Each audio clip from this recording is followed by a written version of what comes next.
I'm experienced in like, we'll do like the Portland to San Francisco overnight drive and be like, well, that was fucked up. And then have like, just like you're in California then, and then all the drives are short. And then you got time to like regroup and get back in some sort of cycle. But this was just like, just crushing, really crushing sleep deprivation. Like I'm waking up and nursing her. So like, that's my sadness. But yeah, just like as soon as your head hits the pillow, then she just wakes up and you're like, fuck, this is going to be my night. Just every 2 hours I'm getting out of the bed. And she won't sleep next to me. So it's kind of just like a nightmare, but it's fine. It's fine. And so we've had 6 nights. And so maybe this is what happens now when she sleeps. So Wait, was she a pandemic baby or was she before pandemic? she was born March 22nd, 2020. So it was fucked up. Insofar as you're comfortable talking about it, what was that experience like? It was really very scary. I mean, she's my first baby, so like I didn't know what to expect anyway, but I had like all these plans. I had a doula. I was going to try for an unmedicated birth. I was going to try for an unmedicated birth. I never want to say I'm going to like really do it, cuz when you're in the throes of it, you might just be like, "Give me the drugs." But I ended up having to induce early because I was 35. So when you're 35 or over, they give you the option to induce at 39 weeks because you're technically a geriatric pregnancy or high risk, yada, yada. So whatever. So I was like, you know what? I'm actually going to go for it because I want to get this kid out before the hospitals start filling up. Before the cases start going crazy. So we went in and had her. And when I went in, they checked our temperature and asked us if we'd been traveling out of the country, but that was it. And nobody was wearing masks. None of the doctors were wearing masks. And yeah, it was really crazy. I guess that was that maybe a week or two later, everybody probably would have been fully masked, I assume. Oh yeah. But like, so the fear was there. The fear was very present. Like we weren't allowed out of our hospital room. I wasn't allowed to use the birthing tub, which is like fine because it's kind of like a communal room. So whatever. So I was okay with that. We got in there and we just started Cloroxing everything, me and my husband. Like we were just like, we didn't know if anybody was as careful as we would want them to be. So we just like went nuts with Clorox in the room. And then I gave birth in that room. And as we were leaving, the nurse that helped us bring the baby to the car was like, it's a good thing you guys did this now because we're not going to be allowing birth partners after this. So like, so you would have been solo. Yes. And that would have been really fucking scary because you need your birth partner so much just for like all the labor stuff, like the nurses can't be with you one-on-one 24/7. You really need somebody to like help you get up and bring you to the bathroom and like put you in the shower. And like, so I would have had a really hard time. It would have been really fucking scary. So we were like blessed in that regard that we chose the timing. The timing was right, the induction, but like, yeah, all the aftermath was fucking terrifying too. Cause like, I was like desperate to get breastfeeding going cause I wanted to give her antibodies, give her like all of my natural immunities. And then like, God forbid we get sick. Like I want to be able to protect her. So I wasn't able to like breastfeed in the beginning. And I was doing all these like virtual lactation consultant things. And I was just like postpartum depression, anxiety, crying all the time, sleeping less than I was a week ago. But, now everything is like, feels good. We went out for ice cream. We sat outside and had some ice cream with the baby yesterday. And that was kind of like our first thing that we've done with her in a public setting because we've been like so scared, but it was really nice. I guess it's hard to uncouple the effects that it would have had in a normal year outside of COVID. I like certainly like that's something that I've been thinking about quite a bit, having gone through some medical issues during the past year, is just how much of this would have happened to me otherwise, and how much of it was really kind of a compounding of all this happening at such a horrible, scary time. Yeah. And then it's like kind of like baby steps into just trying to challenge yourself, by like just doing the little things that feel like normal things, but obviously feel so not normal. But like, yeah, just walking around where there's no people but without a mask on was terrifying to me because we live like kind of in the country. Doing that was like really difficult, and we were like the last kind of holdouts in our area of like masks outside. Less densely populated than, because I think you were in Bushwick before, like for a while. Yeah, less densely populated, but also I assume the flip side of that is people are less excited or willing to wear masks. Yeah, it's kind of like half half up here because there's like hippies and a lot of like city people coming and like hiding from all the craziness in the city, and then there's like just some people that are just kind of like, "Fuck you, don't make me wear a mask," and it's like, okay, but then please don't come near me and my baby. It's okay, we're alive. It feels good. It is wild, like how soon after you get out of the greater New York City area that all you start seeing MAGA signs. Like I'm from Hmm. California originally. I never quite understood, and obviously New York is a blue state, but I guess I never really quite understood how that worked. That just the second you leave the city, it like kind of turns rednecky pretty quickly. Yeah. Well, it's like that David Cross bit where he's just like, "I'm from Albany, New York. I'm from," like like all these states that are just like, okay. But there's that same accent that kind of like there's just like a good old boy contingent that you just didn't realize was there. But yeah, we're like in the thick of it in some ways, and it's like a little scary maybe sometimes, but hopefully fine. Nobody's egged my house. We have some, flags and signs out there of things that we believe strongly in, and we haven't gotten egged yet, so maybe things are good. Moving outside of the city and having a baby, were these two things sort of planned together? No, the moving outside of the city, we did probably like 7 years ago, 8 years ago. After my third record, I recorded it up here, like right outside of New Paltz, which is like a college town. That's where I like vacationed last year for about a week for the first time Oh, in New Paltz? in New Oh, Paltz. that's great. That's awesome. It's so pretty there. And so we were like right outside in a town called Gardner, recording at this studio. And I was just like, I fucking love it up here. I just like couldn't get over how much I was just like, I felt like creatively, like I could just kind of like let go. I just like, because in the city, I just kind of always felt like I was like, my shoulders were just like at my ears. And then I was like, I don't know, it's cliche to be like, I can finally breathe. But like, that's like how people, that's what everybody says about being up here. I went to school in Santa Cruz, which is just like in the middle of the woods in California. Mm, And I remember the first time that I went back after having lived in New York for a couple of years and realizing that like I hadn't experienced silence, I hadn't experienced complete darkness, and it really just does feel like, I don't know if you meditate at all, but there's this sort of guided meditation thing that they have you do where you unclench different parts of your body, and you mm. didn't realize that like you've been walking all day with your jaw clenched, and like that's what living in New York City is like. Yeah. Yeah, totally. Absolutely. Yeah, I'm like, and I find that when I'm like driving down there, if like I'm on Long Island, I'm on like the Cross Island or something, my jaw's instantly clenched.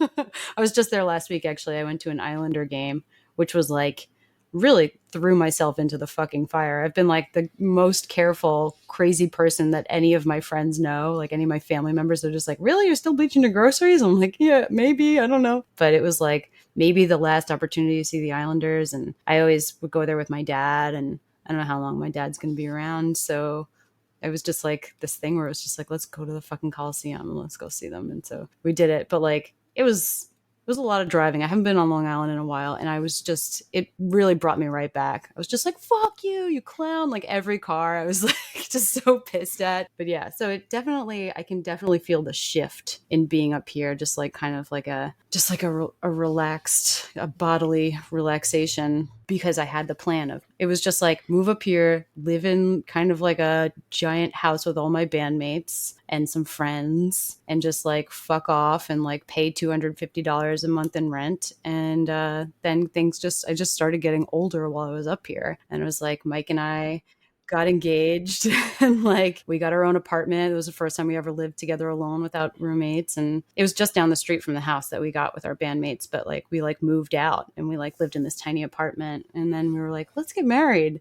And then we were like, all right. And then we were like, let's buy a house. And it was like, all right, because we got all this money when we got married. Like my aunts and uncles each gave us like $100. So I was like, fuck, we got some money now. And then we bought a house.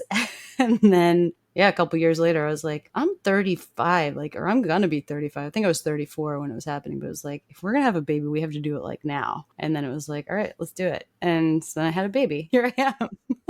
I don't really make plans, but things have fallen into place in a very lucky way for me. I think everything's made its way and makes sense. It feels good. Specifically with regards to starting a family, or just sort of generally in life? Generally in life, I think. I'm not a person that has a 5-year plan ever, kind of. I'm always like, am I still doing music? And then I make another record and it's like, I guess I am. Like, It's hard to have a 5-year plan.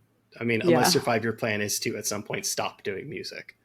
Yeah. Well, that's like every record I feel like is my last record, but then I keep making music because it's like, what the fuck else am I going to do? This is what I love to do. It feels like it's going okay. And when it starts to feel like it's really not going okay, then I'll be like, okay, I'm not doing this anymore because that sounds like it's not going to be fun. Why does everyone feel like you're last? Is it just the kind of the arduous process of putting a record together? No, it just like I'll have other songs, on the back burner, but like I guess I just don't see I don't know. It's the same thing with like not having a plan. I don't even have a 2-year plan really. Like it's now with the baby, it's like, okay, in 2 years she's gonna like maybe be in nursery school and we're gonna have to figure that out. Like that's like an actual thing. She's got a 2-year plan. Yeah, she for sure does. Yeah, I guess I'll make another record. I feel like maybe if I say I'm going to do it and I have like a big proclamation even just to myself of like what my plan is, then if I fuck it up or if people stop caring, then it's kind of a failure. So I'm just kind of just riding the wave and see what happens. See how bad it gets. I guess I ask you because I feel like there's something deeper, because this is something certainly not unique to you. And this is something I've heard from a lot of musicians who've told me that the next album isn't always a guarantee. Now, of course, there's just the fact that you aren't much of a planner, a header type person. But, if the experience has generally been good and you generally feel like you've been moving in the right direction, why would you feel like it's not a given that you're going to make another one at some point in the future? I don't know.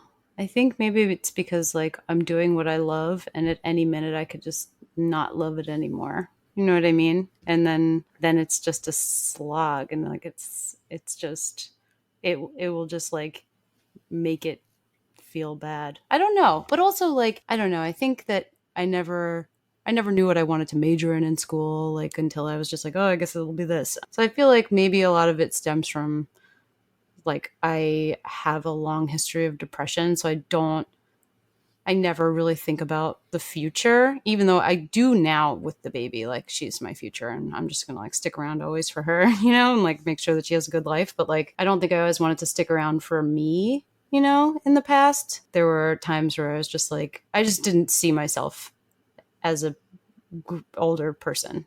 You know what I mean? When I was 23, I was like, I'm not going to live that long, but 37. So here I am. I'm still here. Staring down middle age. Yeah, it's scary. It's really scary. I don't know what kind of pants to wear. I'm all fucked up. This is one of those universal things. Like, we're all in a situation right now where it's difficult to figure out going forward and re-entering society what sort of pants we're supposed to wear. Yeah, and now there's articles that like the pants I have are like inappropriate. They're old people pants. But it's like I'm old. So do I keep wearing the old people pants? Or do I try to like trick people into thinking I'm youthful by wearing Jenkos essentially? I'm not really sure. Is that the new thing? Are those back? I think that it's just a very wide leg. I think that if you wear Jenkos, people wouldn't be like, "Whoa, that's weird." Like people would be like, "Huh, how stylish." Those are the widest legs. Yes. And UFOs, those are wide too. I've certainly battled depression, and again, something that I dealt with a bit in the last year, as I'm sure a lot of people have. I don't quite haven't quite felt the sense that like I wasn't going to be around, or that I wasn't going to make it to my late 30s or 40s. That's not necessarily like a suicidal feeling. It's just kind of a general abstract ennui. Yeah, where you just can't imagine it. You're not going to force yourself to. Yeah. I mean, I don't, I definitely was hospitalized because I didn't want to be alive anymore, but I didn't have any plans because I'm not a planner. I didn't have any plans for how I was going to do it. I was just afraid that like I so desperately didn't want to be experiencing this reality anymore, but I also like the fact that I was afraid of those feelings, I think means that I wanted to ultimately continue, like that's kind of like a lot of my music is about that, where it's just like you feel all this intense sadness or you feel this like crushing numbness, but there's still some spark, and like kind of just try to figure out like where that spark comes from and why it's there, and kind of like celebrate it that it is there. Okay, cool. I like that. How have music and depression been connected in your life? Not to put too fine a point on it, but would you say that music has at certain points saved you? I definitely started writing when I was experiencing depressions when I was in my like late teens, and I would write a lot just prose, and then I was learning how to play the guitar, and that was like kind of how I was like exploring everything, and it was definitely a outlet for me and just a way to like try to process everything that was going on and just things that I couldn't put into words. I could kind of just express and just feel like I could put everything in order. But then later on in life, when I started sharing music with people, people would tell me that things that I was writing helped them. Like someone in the UK told me that he never felt comfortable talking about his depression with his father. And it was like it was a really huge issue for him. And so it gave him like the courage because I was so open about depression, which I didn't feel like I was groundbreaking, talking about depression. I feel like all musicians do that, but just felt like because I was so open with it, he felt the courage to talk to his dad about it, and that changed their relationship completely. And like some people have told me that they were kind of on the edge, and it kind of helped pull them back and give them like some spark or some hope. And that to me, I think that is the way that it saved me the most, is how it helped other people, because it gives me kind of a reason to keep making and keep living and keep doing. It's a good thing. It's a good thing for me too. Is that a lot of pressure to have somebody come up to you and tell you that you saved their life? No, actually, it's a beautiful thing. I don't feel pressure to like. And then I have this job that I have to do this for people, because like if I helped one person, I didn't even mean to. Like that's good enough for me. You're not like a first responder now. No, yeah, no, it's. And also, like, people can come to my earlier shit, that'll always be there. So, like, I could start writing fucking bullshit songs about nothing and feel like maybe they could just listen to some of the earlier records. Writing something really personal, writing it for yourself and keeping it your diary versus having albums out in the world are two distinctly different things. Was it ever difficult to be that open on record? My last record was difficult. The last one that I put out in 2019, I think it came out in 2019. Yeah, it's called The Big Freeze. There were a couple songs on there that I got very close to being as real as I ever have been. Like I was like saying shit, calling shit out by name, and usually I'm like kind of dancing and flowery and kind of like glossing over things, but I was like pretty direct, and that was scary to me. There's a song on that record called Dermatillomania, which is about a condition that I live with, and I never really talked to anybody about that. And then I wrote the song. I mean, I talked to like my husband and my therapist, but like I wrote the song, and then I was just like, fuck it, it's real, and it made it even that much more real sharing it with people. And then like I got all of this response from people that are like, I've never heard anybody talk about this before. Like, this is fucking crazy. And I just like, because it's a very solitary thing. And it's like, there's a lot of shame and a lot of those kinds of feelings like involved with it. So people don't really talk about it. And so it helped people, and it was really cool. And it really helped me say it out loud, and like just be like, this is fucking real. And if I put it out there, I'm going to have to address it. So it was kind of like, well, I'm fucked now. I have to actually like take care of myself. That sucks, but it's good.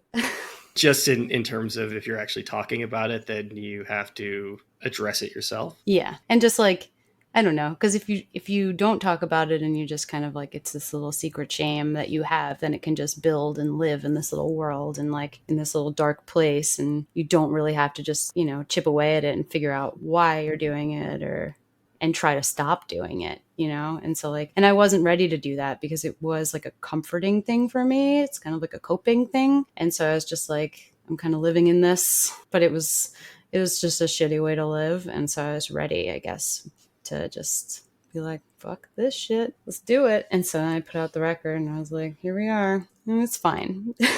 Is there something specific about it that really feels shameful? Yeah, because you're kind of like, it's not like, I feel like if you're cutting, there's like all this weird romanticism around cutting, and like it's not as like embarrassing in a way as like picking at your skin. You know what I mean? Picking at imperfections in your skin or creating imperfections. And like, so it's just it's kind of different. It's like somehow more embarrassing and more taboo. Cutting in high school, like kids would like, some kid cut his arm. They wrote Kurt Cobain on his arm, and it was like, that guy's cool, man. I know I shouldn't laugh, but that's the dumbest shit I ever heard. It's so fucking dumb. But I was just like, wow, he's fucking cool. But like, you know what I mean? Like, It's like shorthand for I've got emotions. I'm a sensitive guy who yeah. is And like it's a like, Nirvana guy. totally. And so like, but like cutting is like dangerous and fucking horrible. But like, it is somehow it's easier to talk about it. Just it's like the culture recognizes it more as a thing, and it's like it's tied to mental health more in a way than just like this thing that was just like, which is, you know, what I do and what other people do if they have this. It is self-mutilation. It's, you know, it sucks, but it's, you know, and it's not over. And I think a lot of people that have this compulsion, it's not over. It never really is over. It's always something that you're kind of just, it's a daily struggle.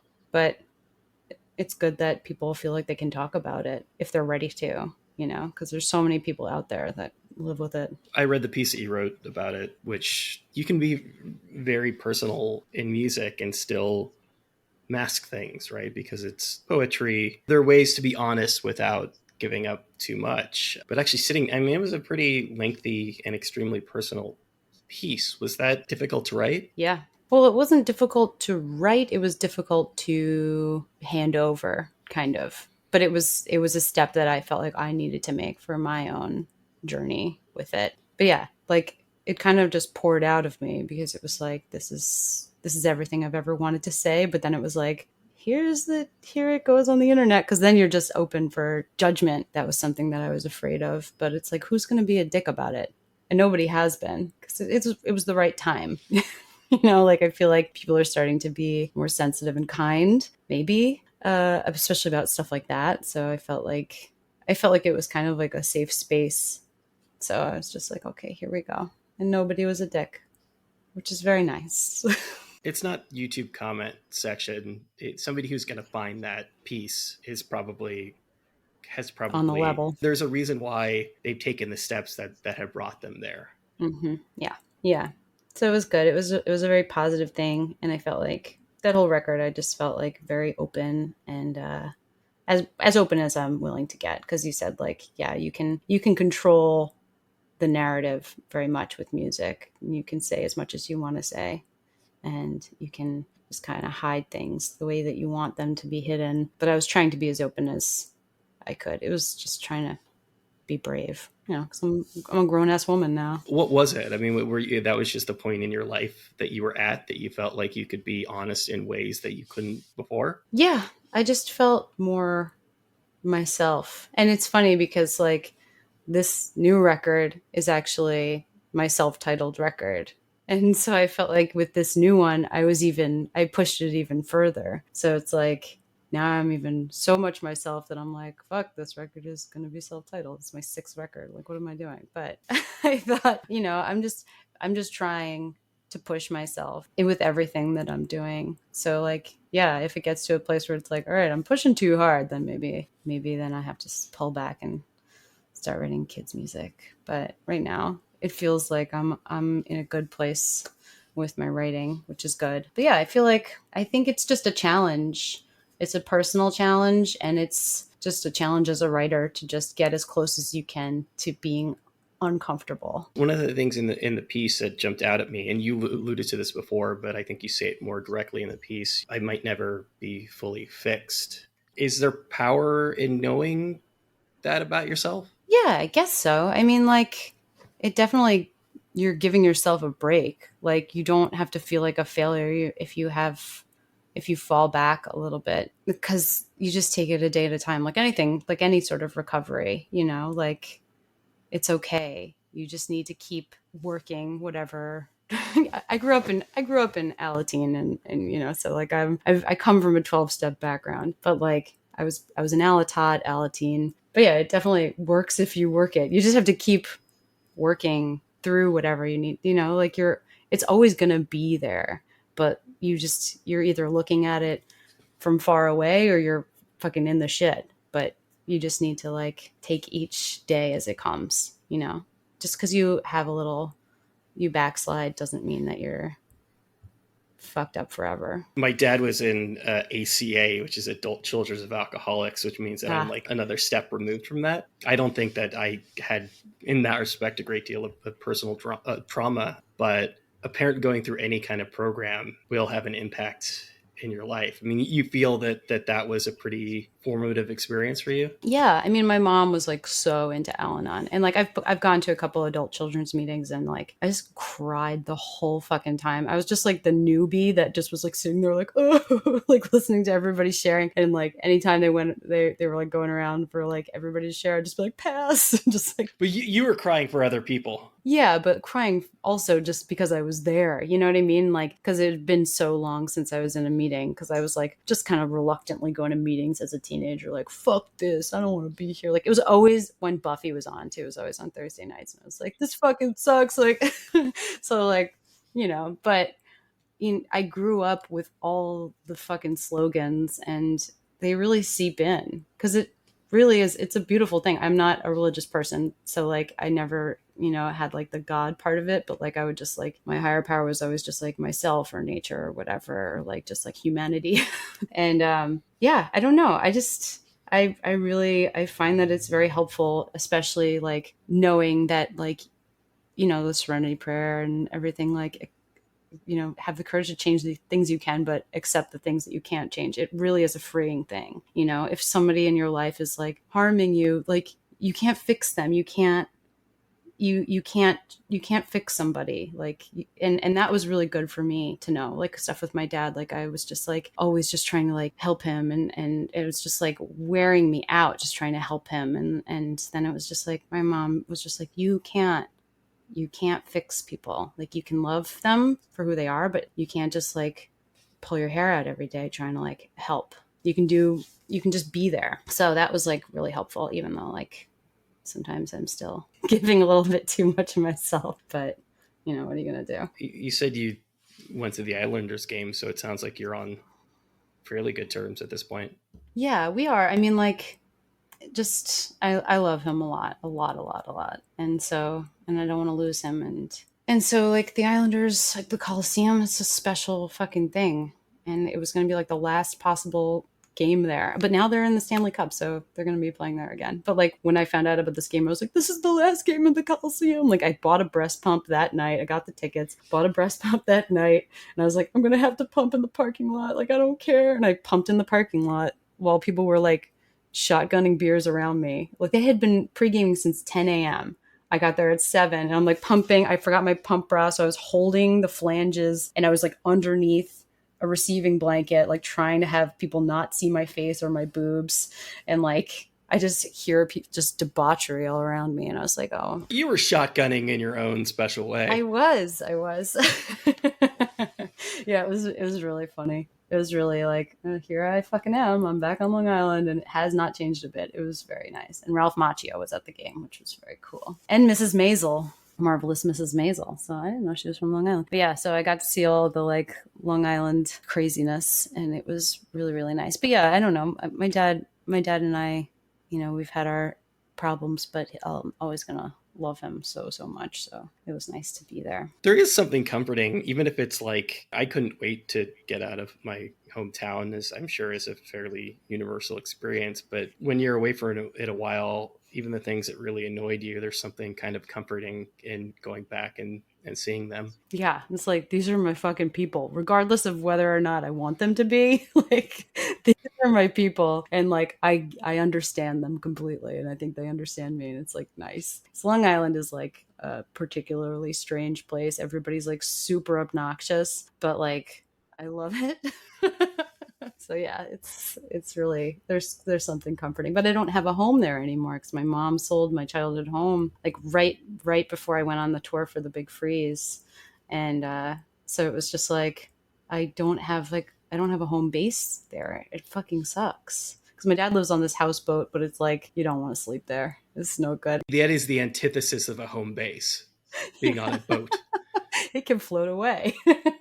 But yeah, his houseboat is like he has a coal heater and kerosene, so it's just like fumes. It's everything is like covered in coal dust. It's like it's not a good place to be. It sounds like kind of a rad life for a dad, though. Yeah, yeah. It's it's a very strange, it's a series of very strange men on all those boats. They're all like divorcees that are just like, hardened, and they just are trying to figure it out. But yeah, his boat, they used it as a location for a show, some sort of like CSI type show. They used it as a So location, somebody and it might have was been like, murdered on his boat. well, it was like some crazy old man with a shotgun coming out of it. That was the scene that they shot, but they like cleaned everything. My dad cleaned everything up the day that they came, and they were like pissed off because they liked how like filthy it was. Because he always has like a bunch of toilets. Because he's like, boat plumbing is like very difficult to navigate, so like he's always trying to replace his toilet. So there's always like a bunch of toilets on on top of the deck of the boat, and then inside the boat. His girlfriend put a candle on one of the toilets for Christmas. She like put like a little like kitchen rag and the candle on top of the lid. Is your dad Frank Reynolds? Kind of. Think Frank Reynolds, but with more of like a Wolfman kind of vibe, like long beard, long gray braid. Yeah. Little mountain man. Yeah. It seems like your family's got an interesting or unusual relationship to music in that your grandparents were musicians, but your family, it sounds like, wasn't particularly supportive. And your mom actually said, I think this is a quote, that music is too emotional for you to pursue it Yeah. as a career. Yeah, too emotional and not a smart career choice. I mean, I can kind of like get on board with the second one. I think like fair enough, right? What does the first one mean though? I don't know. I think maybe she didn't think that it was like good for me. She's always like been very like protective of me because like she was the one that brought me to the hospital, and things were like bad. And I think that she's just always been trying to have me have a more straight and narrow life. I think that she thinks that will be a healthier choice for me, maybe. So maybe music is just like there's not enough structure. But yeah, and sometimes maybe it feels like she's right, but also, but like I don't know. I'm not like tour is always like actually like fairly good for me for my state of mind, like waking up in the morning. And so the structure of tour is really good. So maybe if I had that like 9 to 5, like wake up at a certain time, go to bed at a certain time, that might be good for my mental health. But right now I'm just not sleeping at all. So Tour is structured, but it's kind of structured in an unstructured way. It's not like going yeah. into an office every day. Right. Which like sometimes like I have like songs where I like talk about how like that might be like a good life. Like I have a song called Out with a Whimper on my fourth record. That's kind of just about like, should I quit? Like, what am I doing? Like, do I want to just like eat breakfast in the morning, and like warm up the car and go to work? And would that be a better life? Like, would that be good? And yeah, I think we're always trying to figure it out. But the structure of tours is unstructured, but it's just structured enough that it feels pretty good. And like you wake up and then you go to Starbucks, and that's great. That's my first step. That's my favorite part of the day on tour is like getting coffee and everybody's happy. And then you do the long drive, and that's also great. Then you load in, and I love load in. I love sound check. Playing is my least favorite part. Yeah.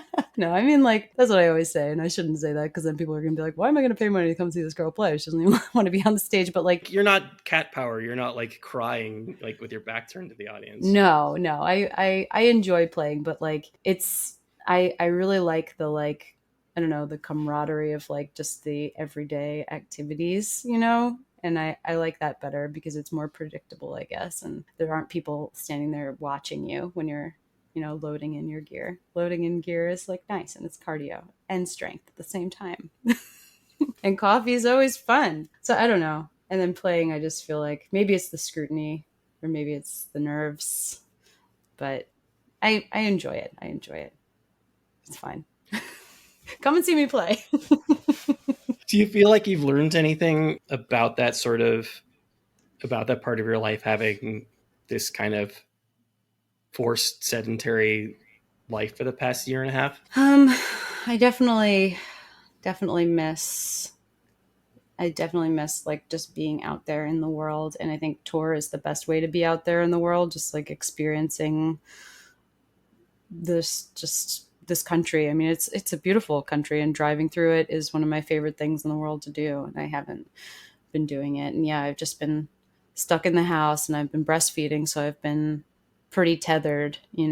It's just me and the baby. Like at a lot of points of the day, and that is it's different, and it's definitely I definitely felt trapped, even more isolated than maybe I would have otherwise, just because like I can't go somewhere because I can't bring her because she can't be inside a building, so like yeah, it's definitely changed, and I want to get back out there, but I got to figure out a safe way to do that with the baby.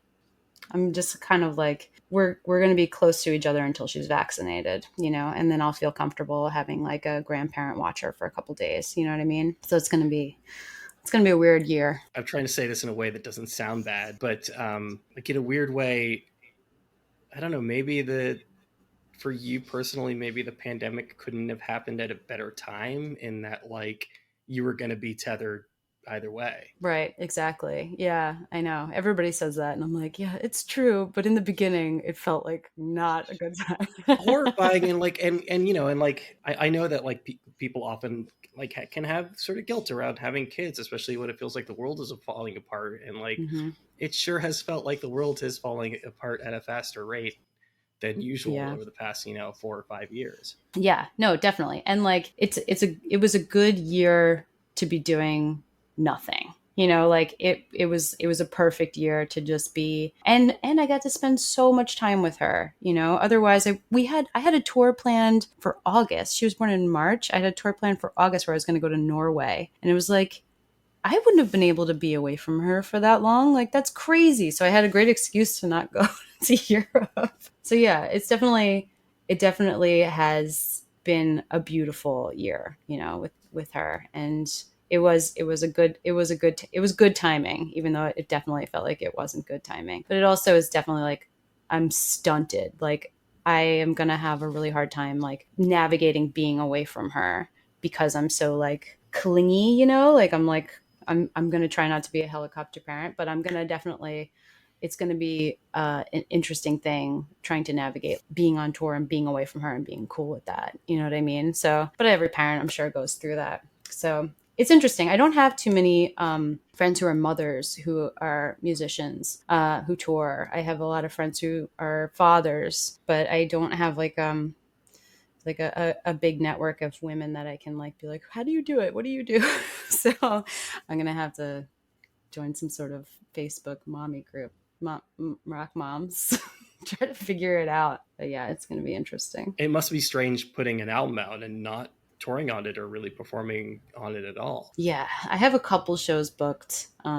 There's like some weekends and some more stuff that actually just got announced today, which is going to be cool in July. So it's going to be like a slow trickle out. That Like, actually that sounds nice. That sounds like the yeah, healthy way to do it. yeah, just remaining on the East Coast, not going too far away. And if when I am as far away as possible, it's going to be in DC, and that's where my sister lives, so it's okay. Like I have a home base there, and so like it's cool. Yeah, so it's baby steps for sure back into my life. We're gonna see where it goes. You've used the term home bakes for like in a couple of different ways. That is true. Certainly, some people are sort of more built for the road than others. It sounds like for the most part you enjoy it, but do you feel like you need to have that place to go back to? Yeah, I mean, not having a place on Long Island was a huge transition. And like my husband's parents lived there and they sold during the boom. So they sold in the fall. So yeah, we don't have like a place to go and sleep when we play in the city, like we usually just go to Long Island and like stay for like 2 days. And so like that's not there. And that's really fucking weird. We're going to get a hotel when we play New York, or we're just going to drive home. You're in the Hudson Valley. Is that too far of a ride? It's like 2 hours, so it's fine, but like kind of sucks if it's like really late. But like we could do it. We could do it. It's weird. It's really weird. It feels like I thought that when all of my grandparents died, that was when I was going to truly feel like a grown up. But now I feel like now that my childhood home is gone, I'm like, oh, now I'm a fucking grown up. Like Laura, you have a baby. I know. I know. It just was a real estate thing, though. That really. Yeah, I don't know. Now I feel like a grown up because I can't sleep in Rockville Center when I play in Brooklyn. Like, who cares? They baby could be like 15, and as long as your parents still had a house in Long Island, you'd still feel like a kid. Of course. Yeah. I could just go out the night before Thanksgiving, get wasted at Stingers with my old high school buds. Yeah. No, that is the thing that's strange. But when I'm in a chunk of my life where I'm like on the road a lot, like the year I got married, I was gone more than I was home, and I was away from my husband for like a lot of the year, and it was tough. But like when I'm moving, I feel like I'll never stop, and like it feels good, because I'm just like there's momentum and it feels really good. But then when you get home, you're like, oh shit, I need to like, figure out my life, and I have to nurture my marriage and not just be like, I'm in this place, I'm in Australia, and like, sorry, I didn't have service for a couple days. And it's like, no, you need to call home. You need to like, home is a place that you also need to nurture, especially now, that I have a family and a house, a husband and a dog. It's definitely something I need to be more mindful of. Where does writing come in all of this? Doesn't. Writing is not in the picture right now. Like it will be, I think, because hopefully if there's some sort of schedule, like all my downtime has been spent napping because I'm not sleeping. So it's like it's so fucked up. I don't have That's also like I lost so much of my sense of self this year just because I don't have that time for that outlet. And then when I do have the time, I have nothing in my brain. Like I just can't think straight. And so I think now that if we're on, as of last Tuesday, maybe a regular sleep schedule where I can, schedule a podcast for 7 p.m. because that was the baby's bedtime. It felt like it was the baby's bedtime, but it turns out it wasn't. You just missed it by like 15 minutes, but you got Yeah. close. We got really close. Also, like she naps from 12 to 2 during the day, allegedly, and she didn't today, but so that could be a time where I have to go out to the garage and work on stuff. Like if I have little windows of time in the day and I'm getting adequate sleep and I'm not feeling like I'm just getting my head above water, then I'll be able to actually create something and I'll remember who I fucking am. Cause like right now I'm just boobs and tired boobs. That's what I am right now. I want to write. There's so much that I have to say, but also there's nothing that I have to say because I'm just like, I don't know who I fucking am. So it'll be good. It'll be good to remember that part of me. In your normal cycle, would you have already started writing again at this point in Oh the yeah. process? Oh yeah. Because these songs I wrote some of them in 2018. So like, and then I recorded them when I was pregnant, like right after the Big Freeze tour kind of like fully was over. So it was like November of 2019. That's when I recorded them. And then I had the baby. And then I was like, oh, in my mind, I was like, I'm going to just put this record out, like whenever I want, I have it on the shelf. Like it's cool. But then, everything kind of stopped. And then I was like, I don't want to put this record out and then just know that I'll never tour. So I wanted to wait a little bit until it seemed like things were getting a little bit better.